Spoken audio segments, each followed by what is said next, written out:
Welcome to another edition of Rubbin is Racing. I am your host, Mr. CJ Sports. In the studio with me, as always, my co-host, Steve Big Sweat Billmeyer. How you doing, Steve? Doing good, doing good. The rain and thunder and lightning has passed, and things are clearing up here in North Carolina.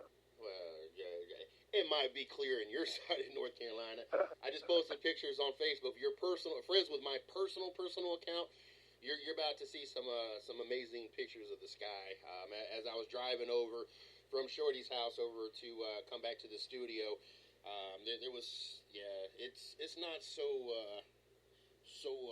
friendly here right now in the Fayetteville Fort Bragg area, but glad to be here tonight. Interesting weekend. Very interesting weekend. I got to start off the show though by congratulating Mason Mitchell Motorsports and Gus Dean for winning the ARCA Series race.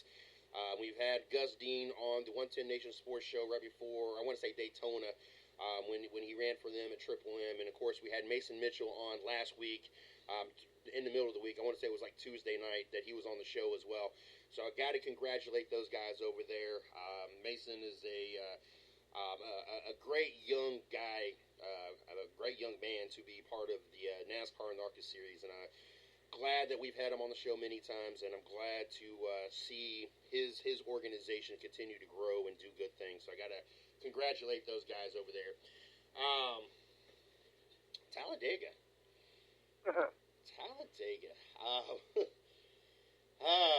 Both races rather interesting in different ways, but yes, both races. I think we knew we was going to see what we.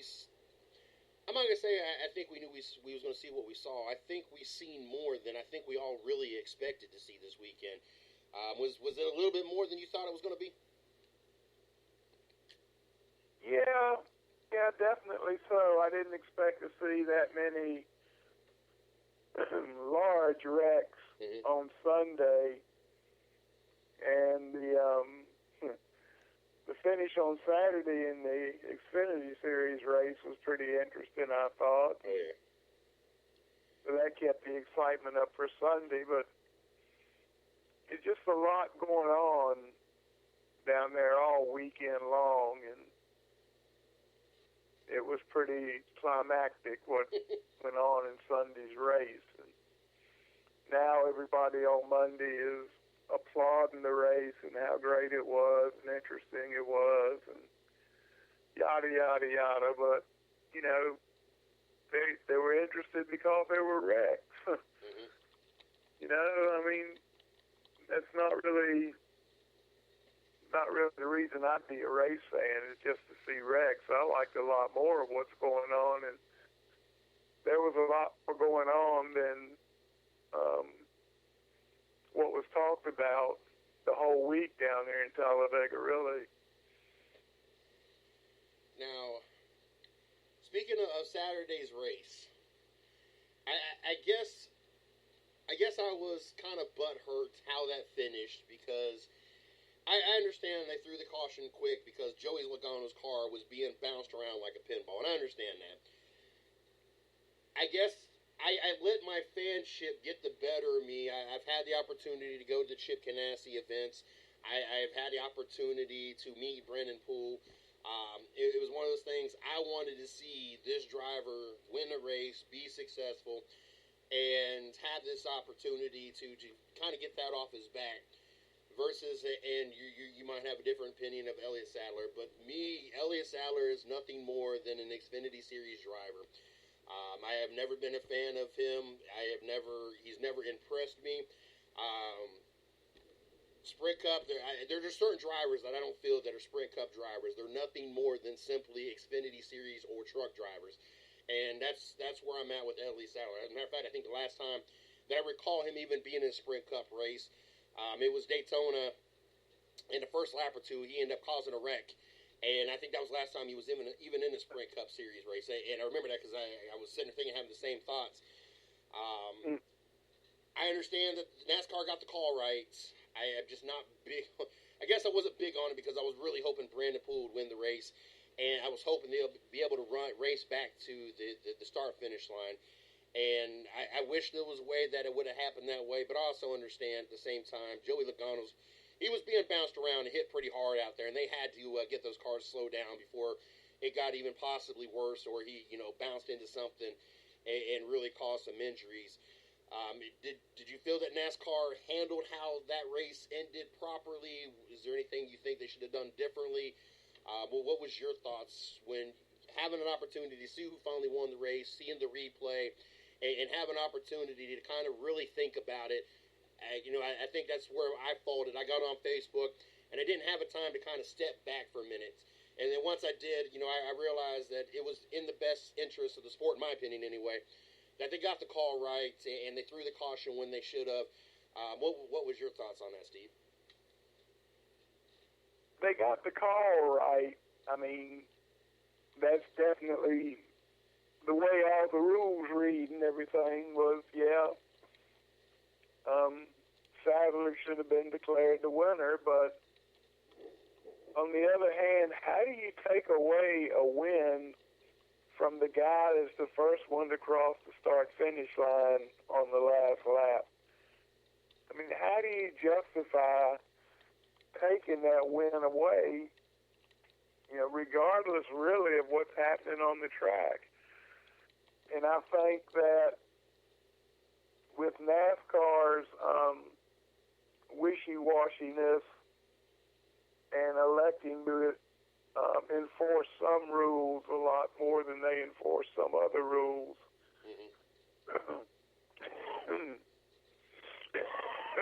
Excuse me. But this leads to the perception, that NASCAR did this for ulterior reasons or something. So, it was correct the way they handled it, but it wasn't the best way.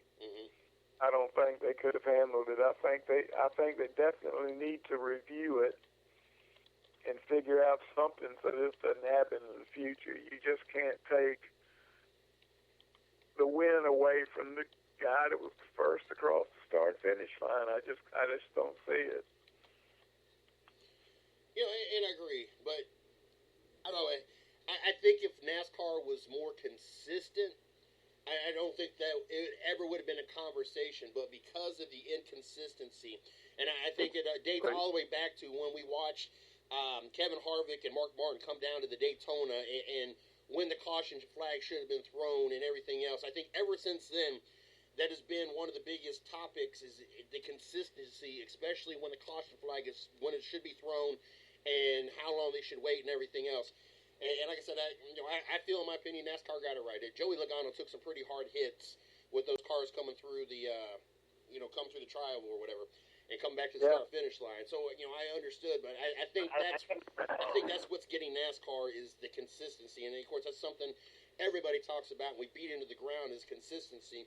But I think that's what it comes down to. I think if they would consistently throw that flag as quick as they need to, instead of sometimes waiting, sometimes, I understand everybody wants to see a race back to the finish or race, but it's got to be consistent. If one person hits the wall, then it needs to be thrown right away. Not, okay, well, this person bounced off the wall and is stuck in the road, but it's out of the way. It's got to be consistent in order for this to work. And I know it sucks, but it's got to be one way or the other. Yeah, it's got to be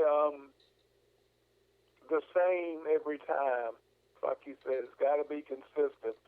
And without that consistency, when a controversial call comes up, it just magnifies it, tenfold, the controversy, and suddenly it becomes a big deal.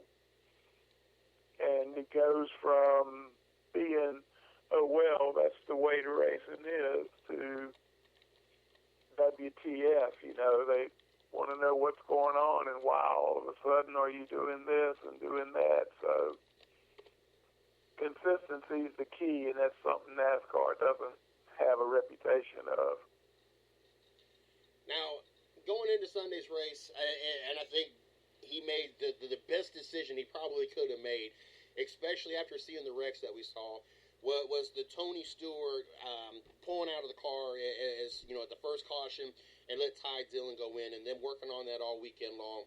And I kind of agreed with I forget who was talking about it when they were showing during the practice, Ty Dillon and Tony Stewart practicing, the driver exchange, and one of them mentioned that if it was them, they would have came down the first lap and went ahead and made the driver change.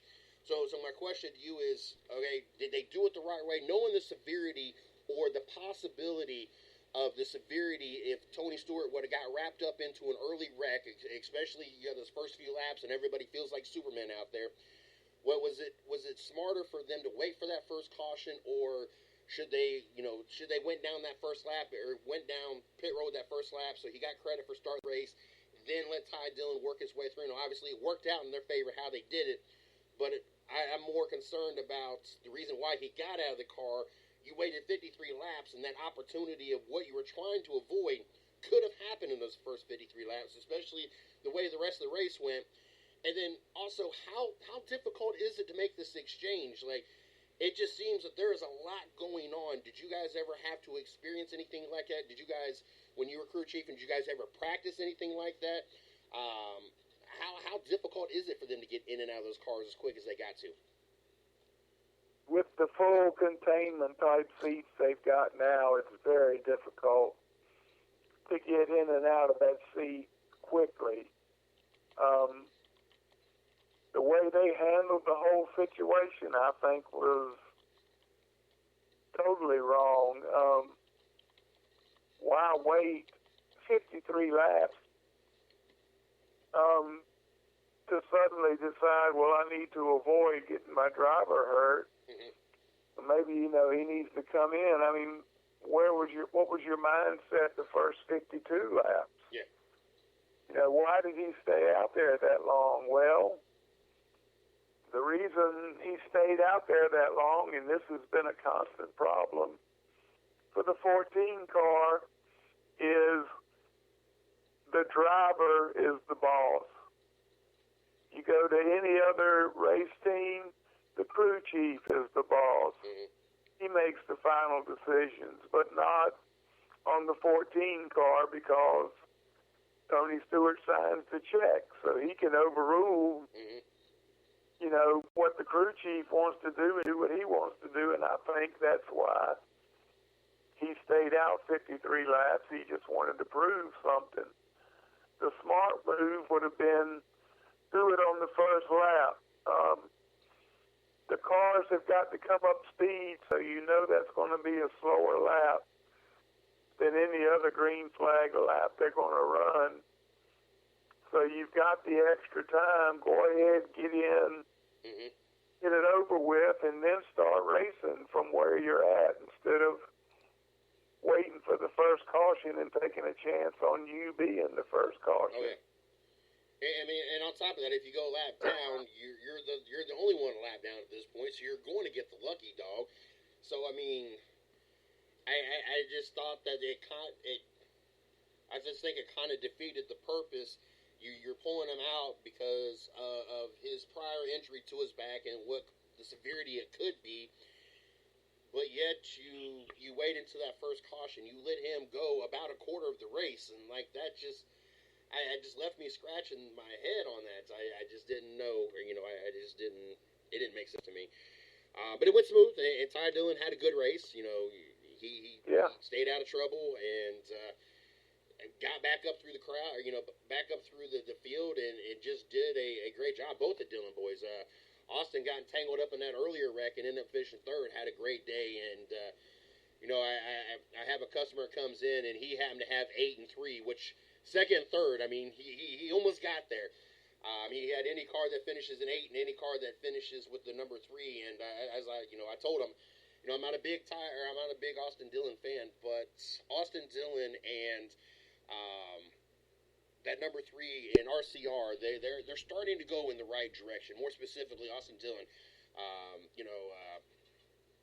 Why am I drawing a blank? Menard, he's been doing good. He's been consistent, but Austin Dillon is starting to be more consistently up front.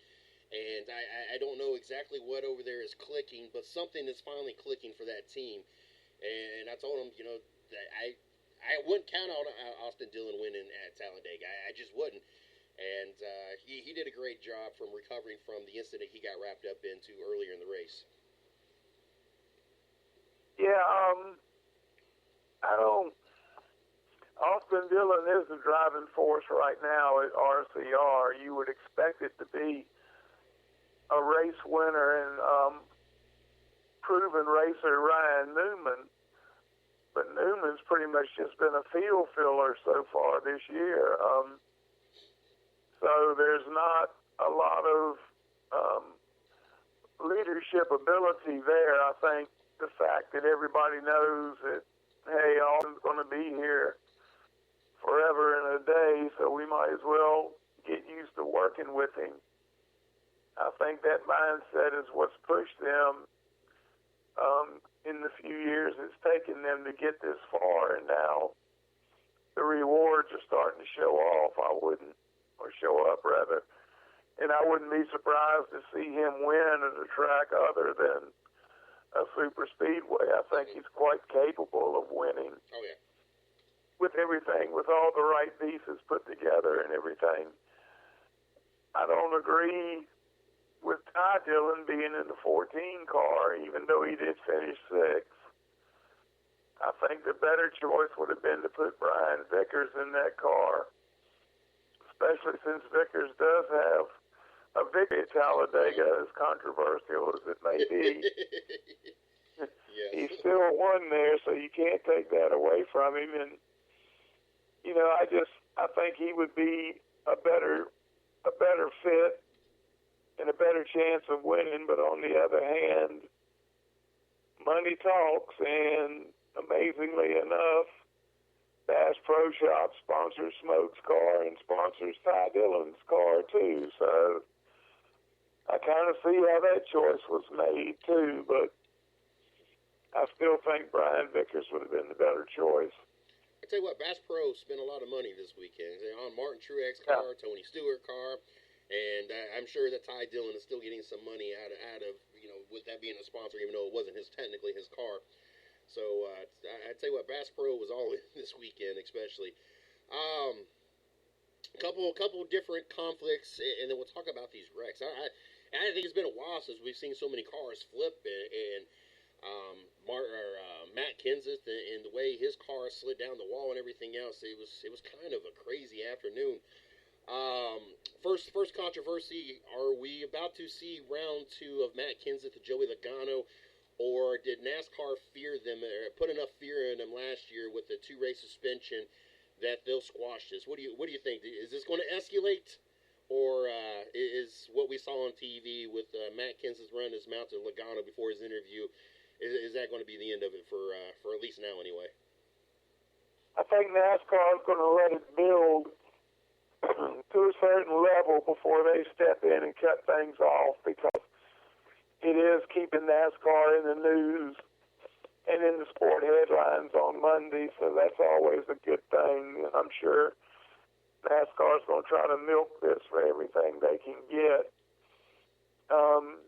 As far as the two of them on the track, well, it's easy to talk smack after the fact, you know. The race was over, you know. He wasn't saying anything about it before the race, but he said something after the race, so I hope they don't build it up into more than it is. It's just some jawing back and forth is all it is.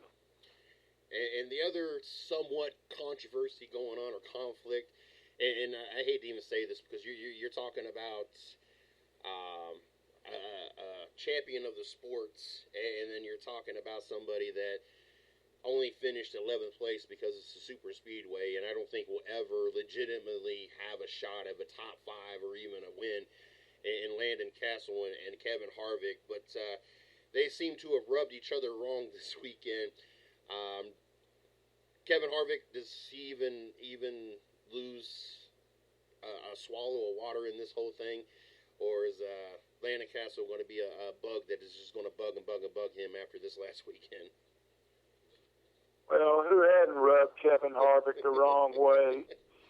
I mean, it's very seldom you will get Harvick to admit to making a mistake or doing something wrong or not pointing the finger of blame. So you just gotta, you just gotta consider the source. Not that big a deal. One other thing I wanted to touch on about the aero problems in the cars getting up in the air like they were. I took a good long hard look at Matt Kenseth's deal, and Kenseth turned sideways so that the right side of his car was the leading edge of the car. And on the right side of the car, you've got the side skirts, the rocker panels below the door. They go all the way to the track. You know, they're pretty much touching the track surface. So there's no way any air is getting under the car through the side of the car or anything. They've also got a side window in the right side, so there's no air getting into the interior of the car to cause lift. It's like a giant sail panel, really, because the only place that the air could really get under the car, it wouldn't happen at the fender wells where the tires are, because they're to the max as much of the tires they can cover and everything. The only place I could see where it really got under it was from behind the rear axle to the back of the car. I don't think he could get enough air pressure back there to lift the car up, but Kenseth's car did come up rear end first.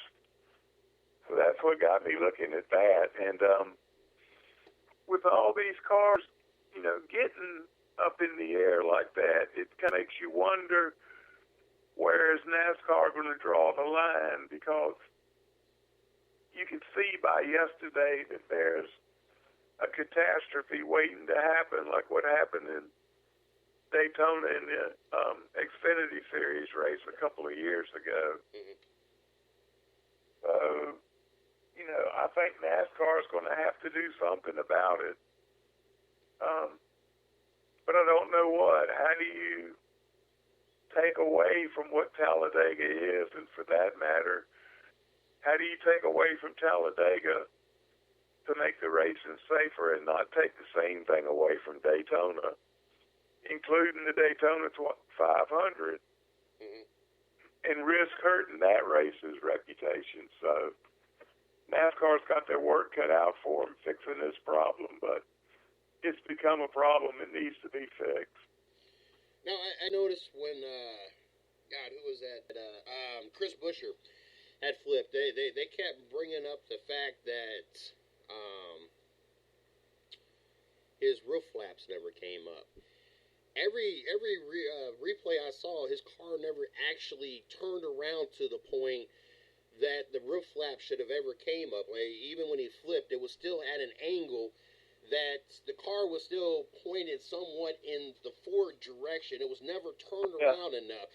And I kept thinking to myself that they're making a big deal about these roof flaps, and I understand the purpose of them, and we saw them go up on other cars, but we were not going to see it on Chris Buescher's car because he never actually turned around the car enough for those roof flaps to come up. And I don't know, point in time I kept getting aggravated listening to him talk because they kept harping on something that that never should have happened anyway because it was not turned around enough. But it was, I don't know, it was crazy. I can't recall the last time I seen a race that we've seen so many cars get in the air, and some of the wrecks that we've seen was just, I don't know, it's been a while since we've seen something like that. It reminds me of the days of watching Rusty Wallace. It seemed like every time we went to Super Speedway, Rusty Wallace was just flipping and doing. His car was like nothing left by the time he got done at the super speedways. And it just kind of reminds me of what it was like. I think some of the worst wrecks I've seen at these super speedways was Rusty Wallace. And it just kind of what reminded me of. And Danica, the hit she took, that was something fierce as well. I tell you what, some of those drivers this weekend took some really hard hits. Yeah, I imagine Danica's hair hurts the day she hit so hard. And there's a lot of drivers that are sore today from the shots they took yesterday. It's just, then again, it's coming into a dangerous issue, a safety issue. You know, if the cars keep on like they are, you're going to have drivers. I can envision drivers hitting walls left side first, which is a lot worse, hitting on the driver's side, and that side dissipating the energy. Mm-hmm.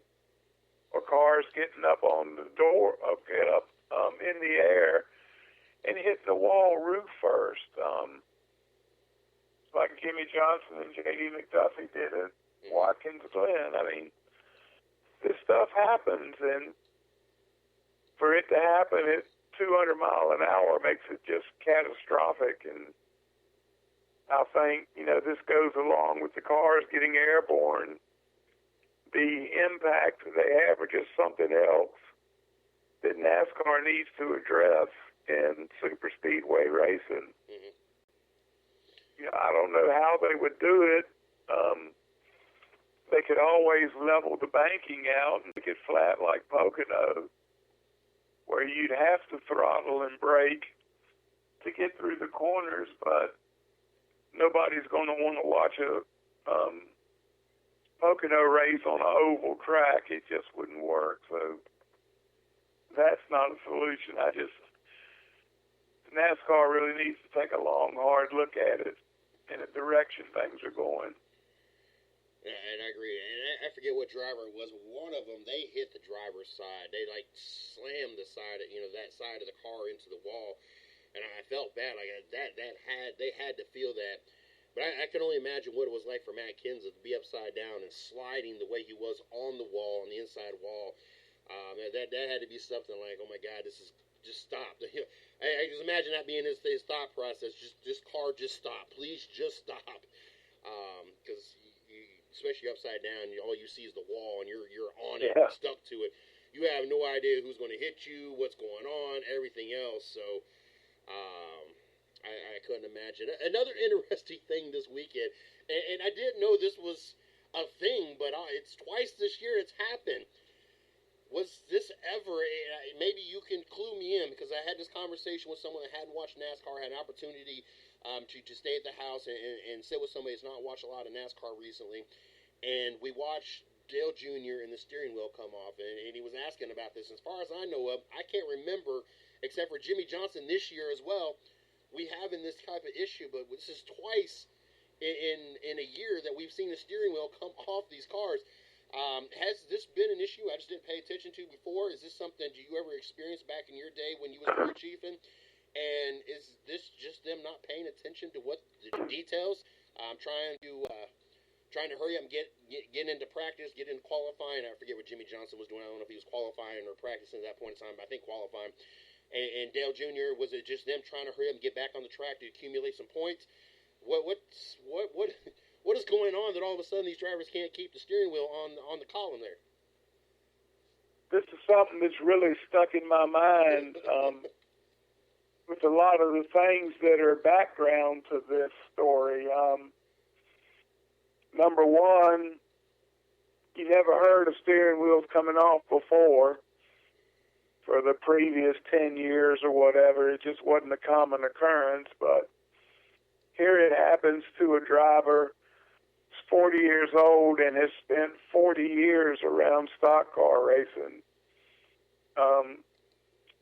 So how would you explain him suddenly forgetting to check to see if his steering wheel's locked on? That's kind of like a pro football quarterback forgetting to check to see if his chin strap's buckled. I mean, it's not going to happen. You've got Jimmie Johnson, who's a six-time champion. Do you get to be six-time champion by forgetting to check to see if your steering wheel's locked on? No. So it's not a question of whether they remembered it or not. And a little thing that got me thinking that wasn't widely reported, but I saw it on Friday during the inspection, the pre-practice inspection. Ricky Stenhouse Jr. had 15 minutes of practice taken away because of an unapproved part. And what was that unapproved part? the steering wheel lock, how they lock the steering wheel on, which evidently failed on Junior's car the next day. So why all of a sudden do we have steering wheel hubs, steering wheel locks, all of a sudden becoming a problem? It's kind of reminiscent about last year. All of a sudden you had shifter levers breaking. Never heard of that happening before. All of a sudden it's a problem. Well, who's it a problem for? Jimmy Johnson and Dale Earnhardt Jr. are the same ones that are having the problem with the steering wheel lock. So the point is, are these crew chiefs and engineers getting so anal about added weight that they're going to start shaving weight off of anything they can? I mean, the steering wheel lock might weigh 3 pounds at the most. So on a 3,400-pound race car, it's less than 1% of the total weight. I'd give up less than 1% instead of going through that. And how do you lighten something like that without hurting the integrity and the strength of the piece, the way it locks on and everything? I don't know what's happening, but there's something happening there. There's more. It's not just, well, Dale Jr. forgot to check his steering wheel and it came off. That's not it. There's more going on there, and I'm going to keep looking and see what I can find out about it. I don't know, it's just crazy because I just don't ever recall seeing something like this, and I could not imagine driving at the speeds. I couldn't even imagine being on a pace lap and doing, 35, 55, whatever they're doing. I mean, I just couldn't imagine going down my regular road right now, the road out right in front of my house, 55 miles an hour. I cannot imagine even at that speed, my steering wheel come off and I have no steering wheel. Not alone the speeds that they're doing this at. That's got to be some serious, scary stuff. Yeah, the only thing you've got to grab onto is the end of that steering shaft. That's kind of what he did. And it's splined to make it lock on so it doesn't move. So you've got to grab these sharp splines on the end of that shaft and try to hang on like that. And, it'll tear the palm of your glove out with no problem. Another big headline this weekend, the Fords. They showed up until you started seeing those wrecks towards the end. Logano was up there. Keselowski was up there. Trevor Bayne was up there. And I found myself there for a while cheering for Trevor Bayne. A lot of it had to do with the fact that I was at the 2011 Daytona 500 when he won. I like Trevor Bayne. I think he's overcome things that, kind of held him back. And I'm glad that he's got a full-time ride. And it was one of those things that if that number 6 car would have finished in victory lane, I wouldn't have been upset. It's not something I'm going to rush out and get a Trevor Bayne shirt, but one of my greater moments of being at a racetrack and being a fan is Trevor Bayne putting Wood Brothers back into victory lane at Daytona, and so I kind of have that special spot in me that, Trevor Bayne wins, he wins. That's great. It's great for the sport. It's great for Roush Racing. It's great for, Trevor Bayne. So, like I said, it wouldn't hurt my feelings, but Ford, it seems like they look like they are starting to move back in the right direction. You got that threesome of Keselowski, Joey Logano, and then the Ryan Blaney and the Wood Brothers, pilot satellite team or whatever you want to call it. All three of them did good. Logano obviously got tangled up some stuff, and Trevor Bayne, but to see the Fords be competitive, I think that was great. I think that's a sign that Ford is moving in the right direction. I know it's Talladega, and you're kind of taking that for what you will, but I know next year things are going to be different. We got Stewart-Haas Racing going over to Ford, so it's going to be even a stronger program. But it's good to see all three makes be competitive, all three makes being up there. There's not a lot of drivers right now that drive Fords that I go out of my way to cheer for. But I do like the fact that you have competitiveness. There's nothing worse to me. I don't care if every driver that I dislike drove Fords. I would still want to see Ford do good because I want to see every make, every brand to be competitive. I want all 40 cars as competitive as possible. And I think we saw Ford start to move in the right direction. I don't know if it's, we need to get our act together because now we're about to bring, a big team and Stuart Haas on, or whatever it was, but it looks like they're finally getting things moving in the right direction. Yeah, the balance of power is starting to shift and become more equal across the three brands now, especially with Ford showing yesterday. They showed they can run with the big boys just like the others can run. So it was a good showing for Ford. I think if Trevor Bayne had parked it in victory lane, I wouldn't have been surprised a bit after the race he drove all day long. He had a good day. Yes. They got caught up there at the end, but it's good to see the Fords running. It's good to see Roush trying to come back.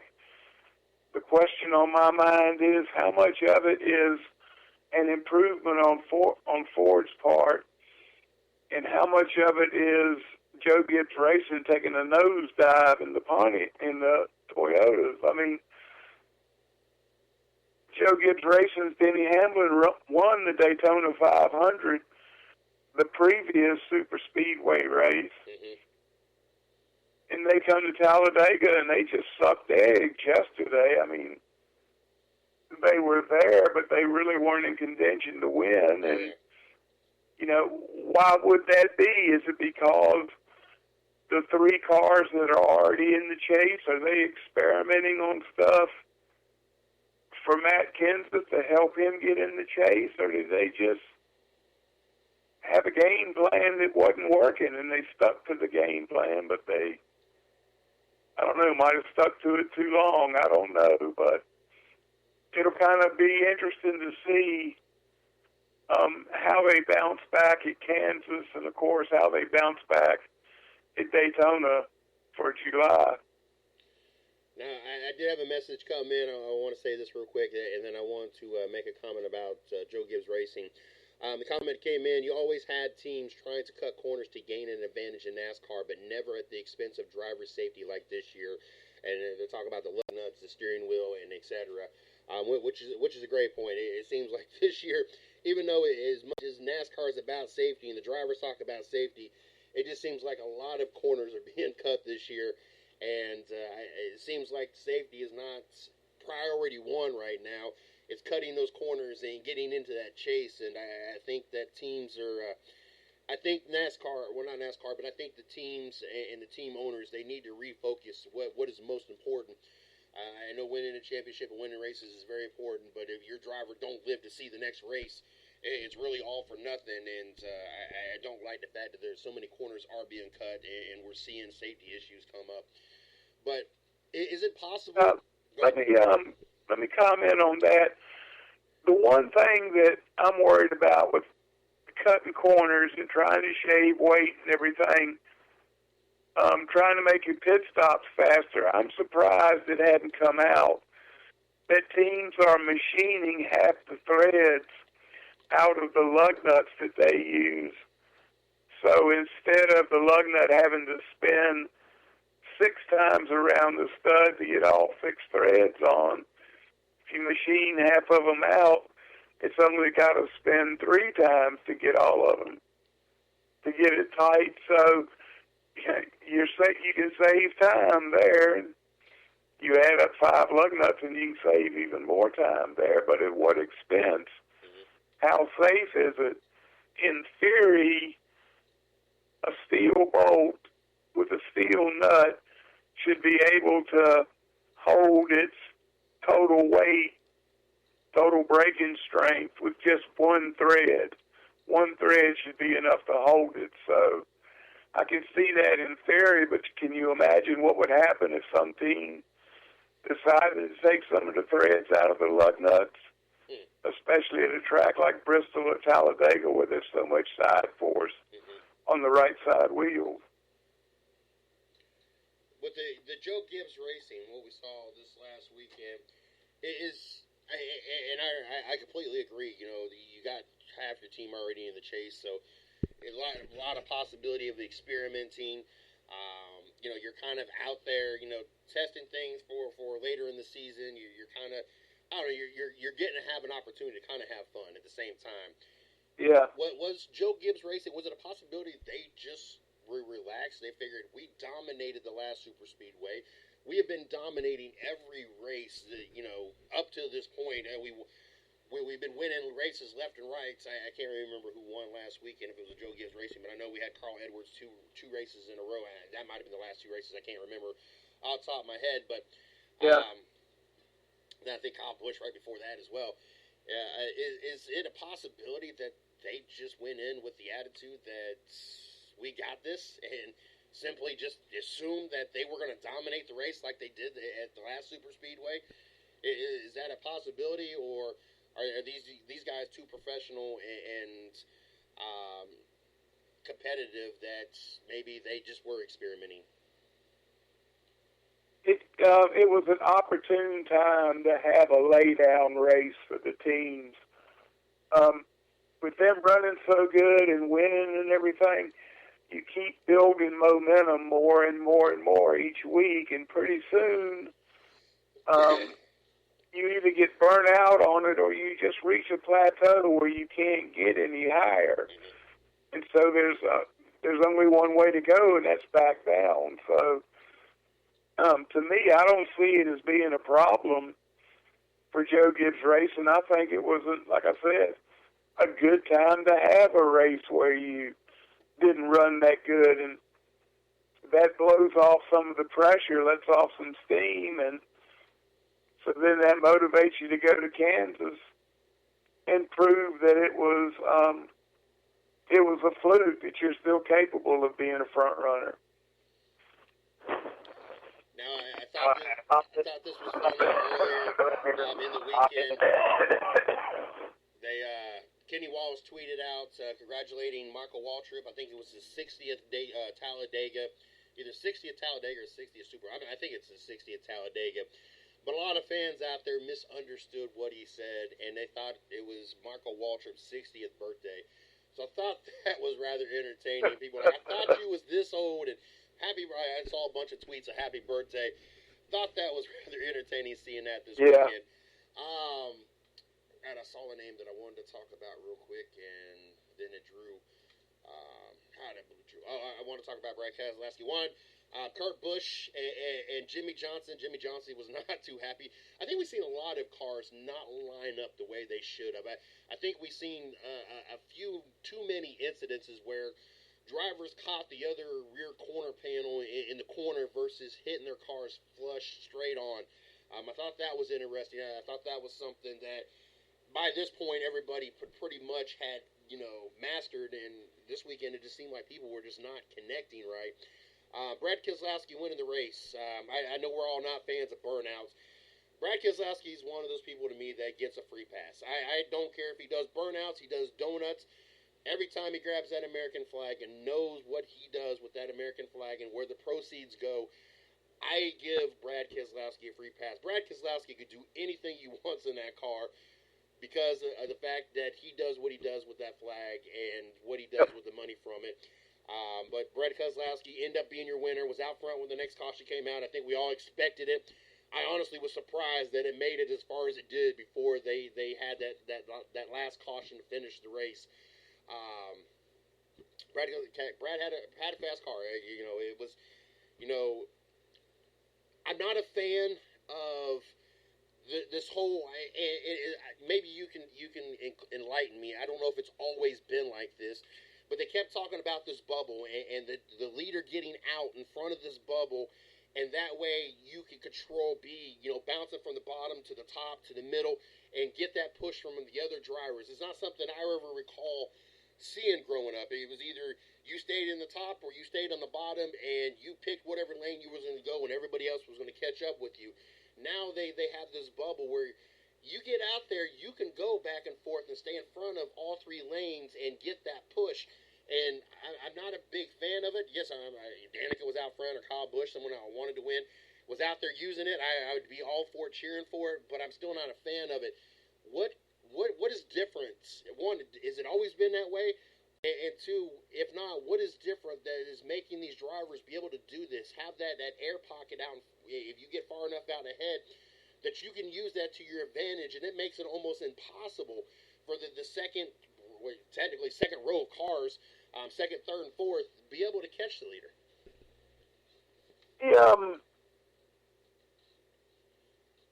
The the the aero part of it plays in there a lot. If you're the leader and you get your car out far enough, in order to draft, you have to be right up on the car in front of you and take advantage of the fact that the airflow is smooth as it comes down the rear window and across the deck lid, and there's a bump where the spoiler is. But it's a smooth flow of air across both cars, as opposed to when you get that first car out in front, away from that second car, suddenly the airflow isn't smooth anymore. When it comes off the rear spoiler, it's turbulent. The air is spinning and everything, and that will slow down the car behind it trying to catch back up and pass you. He's got to fight the air to get there. So that has a lot to do with how that is good to be the leader and be able to pick and choose what line you have and keep somebody from running up on you. It's been happening, as long as I've been following racing. It wasn't as blatant as it is now. It wasn't so much a case of drivers slicing and dicing at the last second, cutting people off and everything. There was more of a gentleman's agreement that if you were going to do that, you gave some space and you got some space. So it's just become more blatant now in the way they do it, as opposed to how it was done in the earlier day. But it's been going on since, the beginning of racing. How long do you think the drivers will continue to let this happen before it gets to be old and they find a way to really ruin the leader's day? I can see one of those things that you just get aggravated after a while, seeing the same person kind of dictate everything, and eventually the frustration of somebody doing that would have to get the better of me. I'm sorry, but I'm only going to allow this to happen for so many races and watch somebody just kind of manhandle the other 39 cars before I decide I'm going to try to take some kind of manners in my own hand. I mean, that's just me. Is it just kind of a driver's agreement that, look, if you get that advantage, you got that advantage? Or are we going to eventually see the frustration of not be able to do really anything unless you do something to eliminate that person from doing it? Well, you can go back and watch replays of the ending of these two races this weekend to verify my point. But the unwritten rule is the driver blocking gets one. You can block me once. You block me twice, I'm not lifting. I'm going to turn you if you try to block me twice and I'm in the way already. So that's the agreement. You get one, but you don't get two.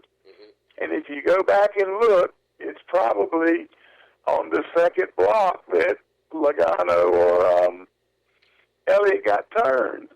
So go check it out and see. But that's usually what the unwritten agreement is as far as blocking goes. I don't know. I'm the same way. I'm not going to let somebody manhandle me the whole race. Sorry, I'm competitive for that. And,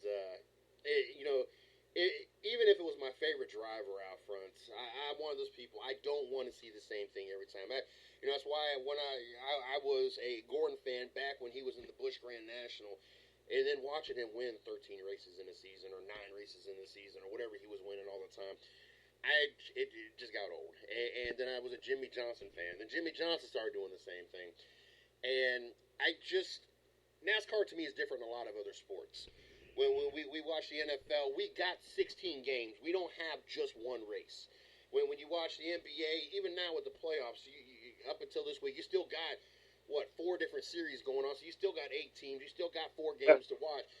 You still only got 1 race. I do not want to see somebody out front dictating the whole entire race.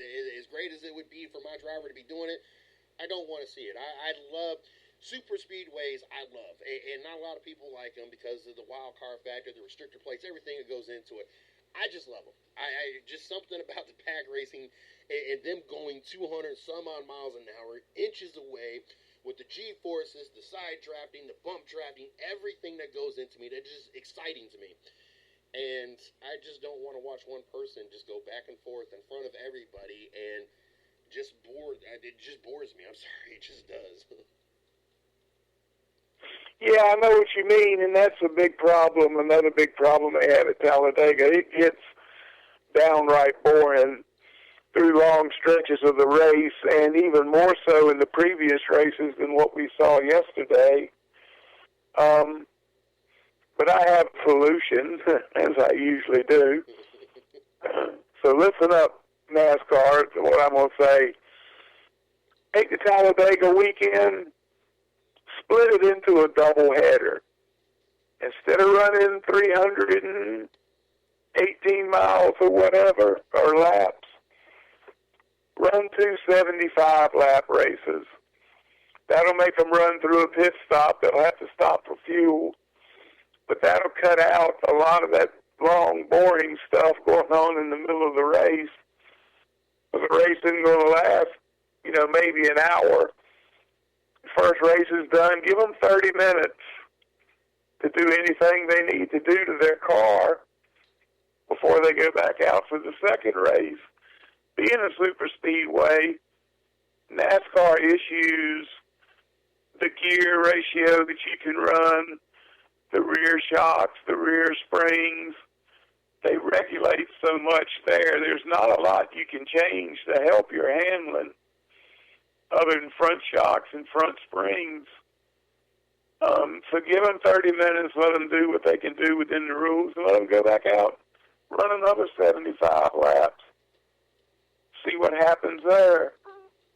The only real argument I've heard is, well, what happens if you crash in the first race and you don't have a good car for the second race? And really, if you think about it, if you'd have crashed in the first part of yesterday's race, you still wouldn't have had a good car at the end of the race. Didn't matter whether you cut it into 2 races or not.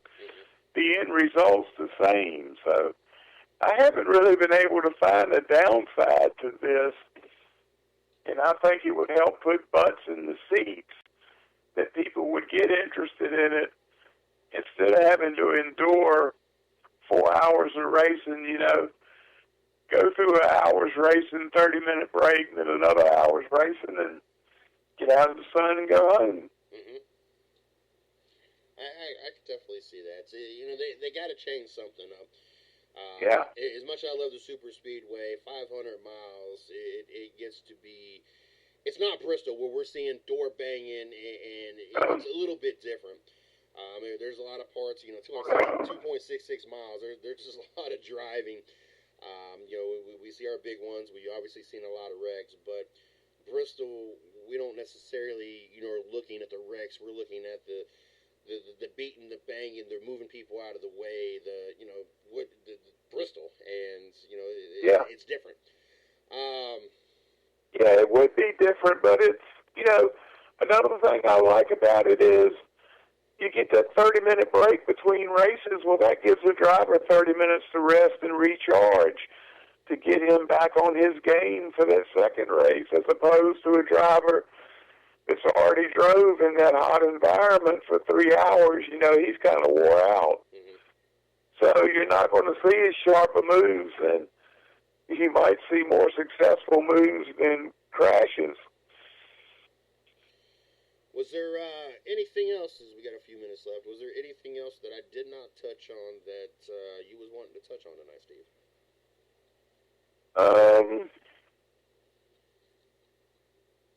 No, just not really.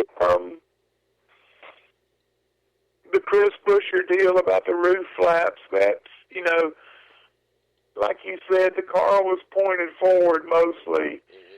And the reason they have those roof flaps is everything you do to make the air flow across that car smoothly, if it works, well, it works when you turn the car 180 degrees in reverse. Instead of flowing smoothly in one direction, it's flowing smoothly in the other direction, hitting things like the rear spoiler and building pressure under the roof inside the car that'll cause lift and cause that car to take over. So, like we said before, it's not a defect in the roof flaps that they didn't open because of the way they were running. With that car going forward, there's more downforce than there is lift, so it's going to be hard for that roof flap to open with the downforce pushing it closed. I don't see a problem there, but I do see a problem with where super speedway racing is headed, and the fact that the France family owns both super speedways. What's going to be done to improve the safety of the racing there? Now, I got one more thing I want to throw out there, and someone, Mike sent in the message, and I want to talk about that. But I do want to shout out to Chip Ganassi Racing. Until Kyle Larson got tangled up in that other mess, both cars were running really well. There for a minute, I thought maybe Kyle Larson was going to finally get his first win, but I was very impressed. Jamie Mack still finished fourth. Like I said, Kyle Larson got tangled up some other stuff. Both those cars probably would have finished in the top five. Both of them were very strong. I'm hoping that is a sign for Chip Ganassi Racing moving in the right direction, not just because I happen to be Talladega. I think if you're not a fan per se of Kyle Larson, I think everybody in the back of their mind would like to see Kyle Larson win the race. Kyle Larson just one of those likable drivers, a lot of experience, down to earth. He gave us an opportunity here at the 110 to have an interview at Martinsville. Unfortunately, there was a lot of mix up with us getting my hot pass and everything else. I ended up being mad late because I had to go to like 6 different places and they had to run people down and everything else. I ended up missing it. But Kyle Larson, in both Chip Ganassi events that I've been to, he's really down to earth and just a really great guy. And I think even if you're not a fan of Kyle Larson, you want to see Kyle Larson in victory lane. And this weekend was another one of those weekends that looked like, Chip Ganassi was moving in the right direction. Hell, even Danica, until she got, wrecked, she was having a great race. She was top 10 for a lot of the day. So, we'll see. I think Danica, she's good at super speedways. Hell, very first race she qualified for the Pole of Daytona when she got into the Sprint Cup Series. So we kind of expect that out of Danica. We'll see, moving forward how they do. But rain, Mike brought up the rain. I did like that. I did like the fact that there was a race to the halfway point. Pit stops, you'd hear them talking, when are we going to pit?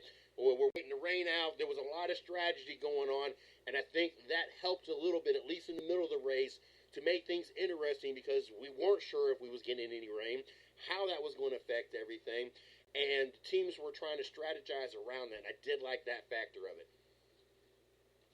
Yeah, definitely. So it added a little something extra to the race, some more strategy. So, anything to pump up interest in that race would have been good. You mentioned a minute ago about people really wanting to see Kyle Larson win, and Larson had a good run yesterday. Chase Elliott had a good run yesterday. Danica had a good run until she found the wall. And these three drivers are the face of the new NASCAR. They're the ones that are going to replace the Jeff Gordons, the Dale Juniors, the Tony Stewarts when these guys retire. And so it's good to see these drivers run up front and show quite definitely what they're capable of doing. And like I said, they're going to be the face of NASCAR for a long time. So get used to looking at them. Oh, goodness. We knew we'd have a lot to talk about. Of course, we had a lot to about. I think some of it, though, was a little bit different than we thought we was going to be talking about this weekend. Yeah. But nonetheless, a great weekend. Like I said, congratulations to Mason Mitchell Motorsports for and Gus Dean for the ARCA Series win on Friday. End up finishing. I think they cut the race. I think 2 laps left. I think that they technically should have had another green white checkered attempt, but time got the best of them. They had to go call it because of the darkness sinking in. And then of course we had, I'm not gonna say controversy, but there was somewhat controversy until you sat down and looked at it, and it just brought up the consistency is more of what that brought up for the Saturday race. And then we had what we had Sunday. So all in all, interesting weekend. Oh, yeah. So we're going to take that as NASCAR fans and get ourselves ready for next weekend. Where are they headed next weekend? Kansas. That's what I thought I heard. And it'll be interesting to see who can build on what happened at Talladega, or who can bounce back from what happened at Talladega. At the mile and a half that Kansas is a pretty tough racetrack to get around. So it's a good race to follow what we saw yesterday. Most definitely. Looking forward to it. Definitely looking forward to be sitting here next Monday talking about how Kansas plays out, and maybe we'll have a 7th winner of the season, as we right now just got 6 winners so far. I think 3 or 4 of them have been repeats, and then there's a couple with just 1 wins. But definitely, hopefully we get a new winner. I want to get to a year with this chase that we have actually more winners than we have chase spots. Just to see it play out that way. I just want to see it happen. And so I know we're not starting off on the right foot because we already got winners with multiple wins. But I just want, in this chase format, before it changes, because we know eventually they're going to modify it. I'm not saying it's a bad thing. Everything they've done to me eventually is played out where it's been better. But I just want to see it one time just happen that way. Thursday nights, let them know what's going on, and let them know about your Facebook group there, Steve. All right, on Thursday night, right here on the 110 Sports Radio Network, we'll do my show Racing with Big Sweat, where we talk about local short track racing, and that's what we concentrate on there. So tune us in. It's always a pretty good show, and we hope to have a great show this Thursday. As soon as I get confirmation, I'll let you know on who's going to be there. If you want to keep up with my ramblings around in my head, check me out on Twitter. I'm at Big Sweat. They call me the NASCAR Heartbreaker and Homewrecker. And as far as Facebook goes, I have a Facebook group, NASCAR and Other Racing, and one of our big selling points is we have group race threads on race weekends where members will hook up all together on one thread and talk about the race and ask questions and give opinions and stuff like that. We usually run anywhere from 700 to 1,000 comments a race. So it's a good way you can learn something or you can just socialize. But check that out. Come join the group and see what we do, and I think you'll be impressed. The only other thing left is my blog will be out tomorrow. My blog's titled NASCAR Shit, Racing with Big Sweat, and I'm going to talk about some of the stuff we talked about tonight and some new stuff and let you know how I feel about it and what my thoughts are. So check that out, give it a read, and let me know what you think. Don't forget, you guys can tune into the 110 Nation Sports Show, 9 p.m. We'll be back right here on the 110 Nation Sports Radio Network here in about an hour. Looking forward to that. You can check us out on Facebook, 110 Nation Sports. Check us out on Twitter, at 110 Nation as well. Steve, I had another great night. I love being on here and picking your brain on all the technical and experience side of the house that you got with NASCAR, and it always helps me understand things just a little bit better. So definitely looking forward. Well, thank you. Definitely looking forward to being back here Monday night to Breakdown, Kansas. Looking forward to hanging out with you guys on Thursday nights and learning a little bit of something there. That's what's great about the Thursday and Sunday night show with the local track racing. I get to learn so much. Just different types of racing, different types of cars, different types of tracks. So there's so much I get to learn on all these shows. So I love being able to do it. But definitely want to thank you for being on here with me tonight. Everybody, I hope you guys had a great night, had a great weekend. Looking forward to being back here next Monday night. Until then, you guys have a great night. See ya.